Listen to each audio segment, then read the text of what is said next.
हम लोग यहाँ पे डिस्कस करेंगे एल्गोरिदम के बारे में। जो भी आपने प्रॉब्लम सॉल्विंग टेक्निक में हम लोगों ने सीखा था कि प्रॉब्लम सॉल्व करने के लिए हमें सबसे पहले आइडेंटिफाई करना पड़ता है। तो देयर आर द मल्टीपल आपको यहाँ पे स्टेज होते हैं कि आपको प्रॉब्लम्स को कैसे सॉल्व करना है। ठीक है, आपको उसी में टेक्निक आता है। सबसे पहले अगर प्रॉब्लम को सॉल्व करना तो आपका फर्स्ट स्टेप होता है कि आपको एल्गोरिदम उसके लिए तैयार करना, मतलब कि आपके पास सोल्यूशंस हो गए कि किस प्रकार से सॉल्व करेंगे उस प्रॉब्लम को। जैसे कि हम लोगों ने पिछली वीडियो में ये सारी चीज़ें स्टेप देखा था। And the last step implement the solution. Solution को इम्प्लीमेंट करने के लिए आपको यहाँ पे 10 स्टेजेस होती हैं। आपका एल्गोरिदम होता है, फ्लो चार्ट होता है, देन आपका यहाँ पे सूडो कोड होता है। तो आफ्टर दैट दीज आर आपको स्टेजेस पास करने के बाद आपको यहाँ पे जो नेक्स्ट स्टेप आता है एल्गोरिदम आता है। इसमें आपका क्या होता है, algorithm is the step by step solution of the any particular problem is known as algorithm. ठीक है, इसमें क्या होता है कि आपको स्टेप बाय आपको सोल्यूशन होता है सिंपली। ठीक है, सिंपलेस्ट आपका सबसे होगा, ये आपका स्टेप बाय स्टेप सोल्यूशन होगा। कैसे होता है हम लोग एग्जांपल सीखेंगे तो आपको पता चल जाएगा।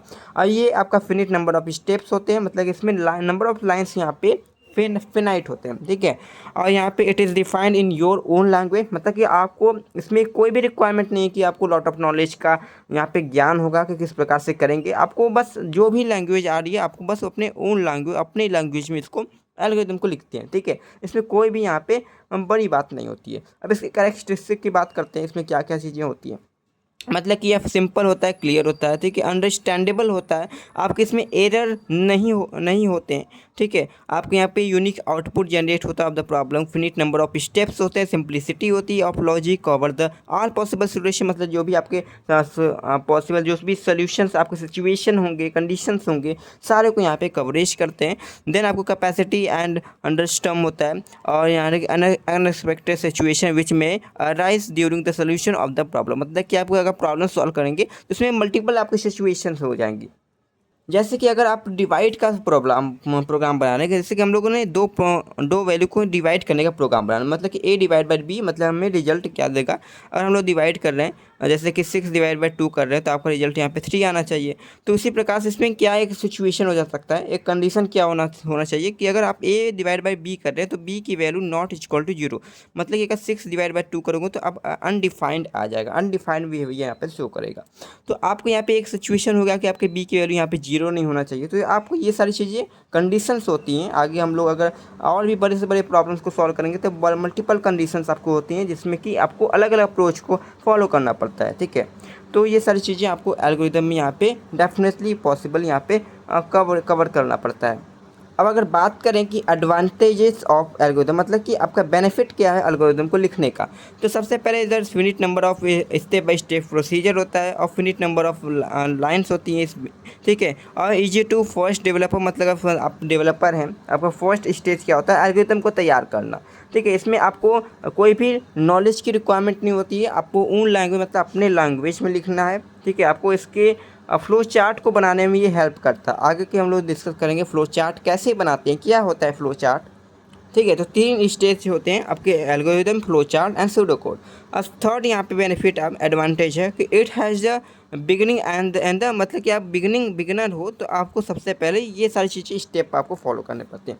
तो आपको ये सारी चीज़ें आपको हो जाएगी। आपको जो ईजी होता है डिबगिंग, मतलब एरर को फाइंड करने का, इसमें बहुत ज़्यादा ईजी होता है। डिसएडवांटेज क्या होता है कि ये बहुत ज़्यादा टाइम कंज्यूमिंग होता है इसका। उतना अगर आप थोड़े से सीख जाओगे, थोड़ा सा आप प्रो लेवल के आप डेवलपर बन जाएंगे तो इसको एल्गोरिदम को नहीं भी बनाएंगे, सीधा आपको काम कर सकते हैं बिना एल्गोरिदम के। ठीक है, क्योंकि ये टाइम टेकन होता है, लेकिन आपको अभी फर्स्ट स्टेज है तो आपको एल्गोरिदम बनाना पड़ेगा। ठीक है, तभी आएगा। तो ये बड़ी टफ भी होता है क्योंकि बहुत ज़्यादा टाइम कंज्यूमिंग होता है। अब हम लोग बात करते हैं कि अगर हमारे पास प्रॉब्लम है तो एक्चुअल में हम लोग एल्गोरिदम को कैसे क्रिएट करते हैं। तो सबसे पहले हमारे पास क्वेश्चन यहाँ पे क्या है कि write N algorithm for calculating the average of the two given number, मतलब कि आपको एवरेज निकालना है। तो इससे क्वेश्चन से हमें क्या क्या पता चल रही है। सबसे पहले हमें पता चल रहा है कि 2 नंबर का एवरेज निकालना है या फिर कितने भी नंबर का एवरेज निकालना हो।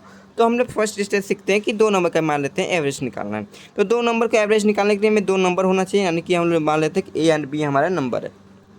एवरेज का फॉर्मूला क्या होता है कि जितने भी आपके नंबर हैं सारे नंबर का आपको सम करना है। देन आपको जितने भी नंबर ऑफ़ नंबर्स हैं, ठीक है, तो आपको यहाँ पे नंबर ऑफ़ नंबर्स को यहाँ पे डिवाइड कर दिया है। यहाँ पे आपके 2 नंबर्स हैं तो आपको 2 से डिवाइड करना, तो the answer is the average of the 2 numbers. ठीक, तो आपको स्टेप फर्स्ट ऐसे लिखना है, स्टेप बाय स्टेप आपको लिखने हैं। स्टेप फर्स्ट में क्या कर रहे हो, स्टेप 2 में आपको क्या करना चाहिए, जैसे कि obtain the value of A and B, मतलब कि अगर 2 नंबर का एवरेज निकालना तो आपको 2 नंबर एक्चुअल में ऑब्टेन होने चाहिए, मतलब कि यूजर से इनपुट ले सकते हैं। ठीक है, स्टेप 2 में क्या करेंगे, कैलकुलेट करेंगे। अगर हमारे पास 2 नंबर आ गए तो आपको और भी कोई भी इनपुट नहीं लेना, क्योंकि एवरेज का फार्मूला ही होता है कि नंबर ऑफ जितने भी नंबर्स हैं उसको सम करो, then divide by number of numbers. ठीक है, तो एवरेज को अपने कैलकुलेट करो, देन आपका कैलकुलेट करने के बाद आपको इस एक्सप्रेशन को, अरिथमेटिकल ऑपरेशन को परफॉर्म करने के बाद, सॉल्व करने के बाद आपका एवरेज आ जाएगा। देन आपको एवरेज एज ए आंसर यहाँ पे पुट कर सकते हो। देन आपको एल्गोरिथम को यहाँ पे स्टॉप कर देना। ठीक है, आप इसके फर्स्ट स्टेप लिख सकते हैं कि स्टार्ट, यहाँ पे लिख सकते हैं स्टेट फर्स्ट में स्टार्ट लिख सकते हैं, नेक्स्ट लास्ट स्टेप स्टेप 5 में आप स्टॉप लिख सकते हैं। तो आपको ये देखने का कितना सिंपल लैंग्वेज में लिखा गया। आप इसके अलावा भी लिख सकते हैं। ठीक है, यहाँ पे लिख सकते हैं input the A and B. ठीक है, अब यहाँ पे सीधा आप आंसर रिटर्न कर सकते हैं, a+b/2 आंसर रिटर्न कर सकते हैं, देन स्टॉप कर सकते हैं। 3 स्टेप में भी कर सकते हैं। ठीक है, अगला देखते हैं अपने एग्जाम्पल को।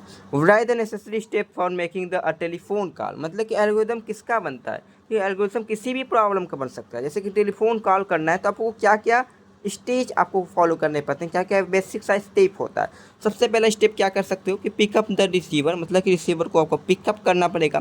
देन आपका स्टेप 2 क्या हो सकता है, डायल द रिक्वायर्ड नंबर, मतलब आप जिसको कॉल करना चाहते हैं उसका नंबर को डायल करो ऑन द आवर टेलीफोन। ठीक है, फिर आपका स्टेप 3 होगा talk to person at the other end, मतलब कि अगर आपका वो नंबर मिला लिए तो उससे बात करो। ठीक है, कीप डाउन द रिसीवर, मतलब ठीक है आपका यहाँ पे स्टॉप हो जाएगा। ठीक है, तो आपको अगर टेलीफोन कॉल करना है तो दी ज़्यादा स्टेप, बेसिक स्टेप, आप इससे भी ज़्यादा स्टेप को बढ़ा सकते हैं। ठीक है, अब यहाँ पे जो थर्ड क्वेश्चन है ऑफ द एल्गोरिथम पर, write an algorithm to open the lock room, मतलब कि आपका बंद कमरा है उसको खोलना है तो दी ज़्यादा स्टेप। पहले तो आपको की लेना पड़ेगा। ठीक है, आप की को उसमें लॉक में डालना पड़ेगा। देन आपको यहाँ पे एंटी क्लॉकवाइज, अगर क्लॉक करना है तो क्लॉकवाइज, ये सारी चीज़ें आपको यहाँ पे करनी पड़ेगी। ठीक है, तो आपको remove the clock from the handle, मतलब कि अगर आपका खुल गया तो उसमें से आपको यहाँ पे रिमूव करना पड़ेगा आपको की को। फिर टर्न द हैंडल, मतलब हैंडल घुमाना पड़ेगा, फिर आप पुश करना पड़ेगा डोर को, देन आपका डोर यहाँ पे ओपन हो जाएगा, देन आपका एल्गोरिथम यहाँ पे स्टॉप हो जाएगा। तो आपको ये देख रहे हैं कि कितना बेसिक सा स्टेप है आपको एल्गोरिथम को क्रिएट करने का। जैसे कुछ हम लोग बड़ा सा लेते हैं कुछ क्वेश्चन को, जैसे कि write an algorithm to select the largest number from of given set of N numbers.